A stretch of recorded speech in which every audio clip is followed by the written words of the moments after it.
बोलने लगू जी। सबसे पहले तो छोरा को पैर तोड़ी। आप कहाँ बैठे हो और क्यों आए हो यहाँ? यहाँ धरने पे बैठे जी, हम न्यायालय पे आए हैं। यहाँ कहाँ बैठे हो आप? कामा में बैठे हो क्या? दिल्ली में बैठे हो? भरतपुर में बैठे हैं जी। तो कौन सी जगह बैठे हो आप? आयोग संभागीय आयोग। हाँ हाँ, क्यों आए हो यहाँ? यहाँ न्यायालय पे आए। क्या मामला है? मामला ये, हमारी 22 बीघे जमीन दब रही है, गुंडा ने दायरा की है। या तो हमारी जमीन दिलाई जाए या मतलब सरकार में रिसीवरी लगा दी जाए, जितनी पूरी जमीन है खाते में। न्यायालय पे आए। छोरा का फार्म तोड़ दियो, बाहर रहते हैं और तीनों गामन ने मिलके करी है। बादशोल, मुल्ला को, कनवारो और उनका नाम सुगनी, कारू, राजपाल, नन्नू और सत्तू और हमारे भाई का नाम कमल, दातराम, देशराज। कौन से गाँव से आए? कहाँ से आए? हरसुख के नंगरा से आए। कामा तहसील, कनवारा पंचायत। क्या मामला? किसने जमीन पर कब्जा कर रखा? कितनी जमीन है वो? 22 बीघे जमीन है। जब 22 बीघे जमीन है, जमीन पर 3 गामन ने कब्जो करियो है। 3 गाम तो गुजर इनके एक जाट को, 4 गामन ने मिलके करियो है। सबसे पहले कमल, दातराम। ठीक है भैया, आप बताएं देशराज। क्या मामला है? मामला ये है सर, 22 बीघे जमीन पर हमारी पर कब्जा गुंडों द्वारा अवैध कब्जा कर रखा है। कौन है गुंडे? किसने? गुंडे जी कुछ गुजर हैं, कुछ जाट हैं। गुजर ज्यादा हैं। नाम है जी सुगनी, कारू, राजपाल। ये तो है गुजर और उनके लड़के हैं, उनका नाम मुझे पता नहीं है। और कमल, दातराम, देशराज ये हैं जाट। ये नंगला हरसुख के रहने वाले हैं, वो नंगला हरनारायण के रहने वाले हैं और मुल्ला का और कनवाड़ा के हैं। अवैध कब्जा किया हुआ है। जवाहर सिंह बेडम के जी रिश्तेदार हैं। ये बात को लेकर हम जवाहर सिंह बेडम, गृह राज्य मंत्री जवाहर सिंह बेडम, जिनके पास हम जाते हैं तो वो ये बोलता है वो मेरे रिश्तेदार है, कब्जा उनका ही रहेगा और जिसका जूता में दम है वो कब्जा कर लेगा।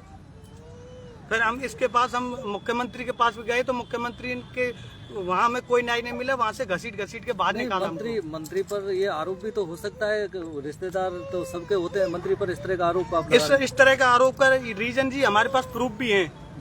जब ट्रांसफर एप्लीकेशन लगी थी तो कलेक्टर साहब उसको डीग जिले के अंदर 6 उपखंड पड़ते हैं सर, 6 में से नगर ही क्यों भेजा? नगर इसलिए भेजा, नगर से वो विधायक है ताकि वहाँ कभी हमारा नहीं होने देगा और कब्जा हमेशा रहेगा उनका। नहीं, आरोप लगा रहे तो मंत्री से मिले थे क्या आप? मंत्री से जी मिले से हम। क्या कहा मंत्री जी ने ये बोला जिसका जूता उसका कब्जा रहेगा और गुजरों को कब्जा रहेगा। कितने टाइम से आप ये फरियाद कर रहे 2 हो? साल से लग रहे हैं जी, 2 साल से। किस कहाँ मिल चुके हो आप? जी कामा थाने में कम से कम 50 बार एप्लीकेशन दे चुके हैं। एसपी डीग के यहाँ कम से कम 15-20 बार एप्लीकेशन दे चुके हैं। कलेक्टर डीग के यहाँ कम से कम 15-20 क्या 30 बार दे चुके हैं। और कामा एसडीएम के यहाँ कम से कम 15-20 बार एसडीएम और वहाँ अंतिम जजमेंट भी हो चुका है। उसके बाद आईजी 2 बार आईजी पुलिस भरतपुर के यहाँ भी दे चुके हैं, लेकिन कोई न्याय नहीं मिला सर हमको। अब आप संभव से भी तो मिले हो, क्या हुआ है इसमें? इन्होंने कुछ नहीं, यही कह जी बस करवाते हैं, ऐसे करवाते 2 साल हो गए जी हमें बेकार। अब हम यहाँ या तो न्याय लेके जाएंगे या मरना है या जेल भेज दो। पुलिस ने गिरवा दिए, हम सरसों काटने गए, पुलिस ने गिरवा दिए। दूसरे घर में खुद पुलिस लाई हमें लेकर के और फिर हमारे सरसों कटवाया है और हमें 25 लाख की रिश्तेदार की गाड़ी तोड़ दी और फिर भी पुलिस ने कुछ नहीं किया। हमें गाड़ी और आई फायर कर दी। फिर हम उन्होंने पूछे कि उनको चालान करे, आज लोग चालान नहीं करे। दूसरे घर में पुलिस लाई हमें लेकर के, खुद पुलिस लाई और जब भी पुलिस ने कुछ नहीं किया, दूसरे दिन जाके खुद हम तो वहाँ के घर बाहर तो मिलके कमल की दूसरे दिन जाके मैं तो खुद पुलिस लाई लेकर के और जी हमें पुलिस रुपया दिए। खुद हमें एसडीएम कोर्ट में बाब इनका हम थे, कमल के घर बाहर इनका एक एसडीएम हमने पैसा भरा पुलिस में। जब पुलिस दूसरे दिन हमारे सर लेके वाले जाके हम तो ऐसे जो और कलेक्टर साहब ने खुद हमसे, ये कामा से कितना दूर है आपका जो गाँव? कामा से जी 6-7 किलोमीटर, लेकिन हम रहते बाहर हैं, मजदूरी करते हैं साहब। उसका फायदा उठाकर उन्होंने अवैध कब्जा कर रखा है। कलेक्टर साहब ये बोलते हैं बाहर क्यों रहते हो, बाहर क्यों मजदूर करते हो, वहीं मारो और मरो, हम रक्षा नहीं करेंगे जमीन। जिसका जूता वो काटेगा जमीन, वो फसल काटेगा, वो अवैध कब्जा करेगा, हम पर अवैध कब्जा नहीं हटेगा। कलेक्टर साहब ऐसा बोलते हैं, ऐसा ही थानेदार बोलता है, ऐसा ही डीएसपी बोलता है। और थानेदार तो ये और बोलता है कि मेरा एसपी से कॉन्टेक्ट, एसपी का आईजी से, आईजी का डीजीपी से और डीजीपी का मुख्यमंत्री से। आप कहीं भी चालो आपको कुछ नहीं मिलेगा, जिसका जूता उसका अवैध कब्जा होगा। और खुद हमने कई साल हमारे सर से कटेगी, जटनू कह दी खुद कलेक्टर ने सर से तो वही काटेगा।